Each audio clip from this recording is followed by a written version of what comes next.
Umbrella কুর্তিতে pocket লাগানোর জন্য আমরা এখানে 4 ফোল্ড করে রেখেছি আমাদের স্কার্ট পার্টটা। ওপরের ওয়েস্ট লাইনের ওখান থেকে আমি 1.25 ইঞ্চে মার্ক করলাম। এখানে 4 টুকরো ফ্যাব্রিক আমরা নিয়েছি পকেটের জন্য। পকেটের মেজারমেন্টটা কীরকম দেখুন, আপনার হাত যাতে ঢুকে যায়। এখানে 5.5 ইঞ্চ এখানে রয়েছে, এখানে 6 ইঞ্চি রয়েছে আর পুরোটা 10 ইঞ্চি রয়েছে। তো এবার আমরা এখানে এইরকমভাবে দুটো অংশকে ফোল্ড করে স্টিচ করে দেবো। এটা খুব ইজি। এখানে একটা ছোট কাট করে দিলাম আমি, যাতে এটা সহজেই অ্যাটাচ করা যায়। তো এইরকমভাবে আমি দুটো দিকেই এইভাবে আটকে নেব, স্টিচ করে দেবো যেমন দেখাচ্ছি। চলুন একবার মেশিনে গিয়ে দেখি।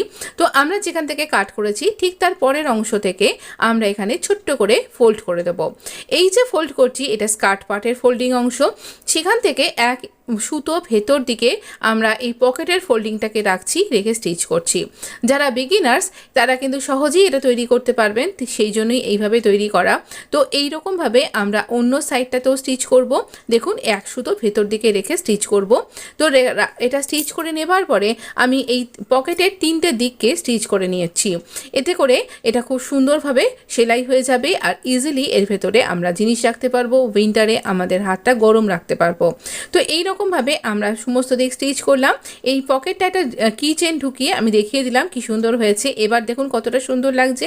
এই হচ্ছে আমাদের কমপ্লিট কুর্তিটা। এখানে ফোনও ক্যারি করা যাবে। ভিডিও ভালো লাগলে প্লিজ লাইক শেয়ার সাবস্ক্রাইব।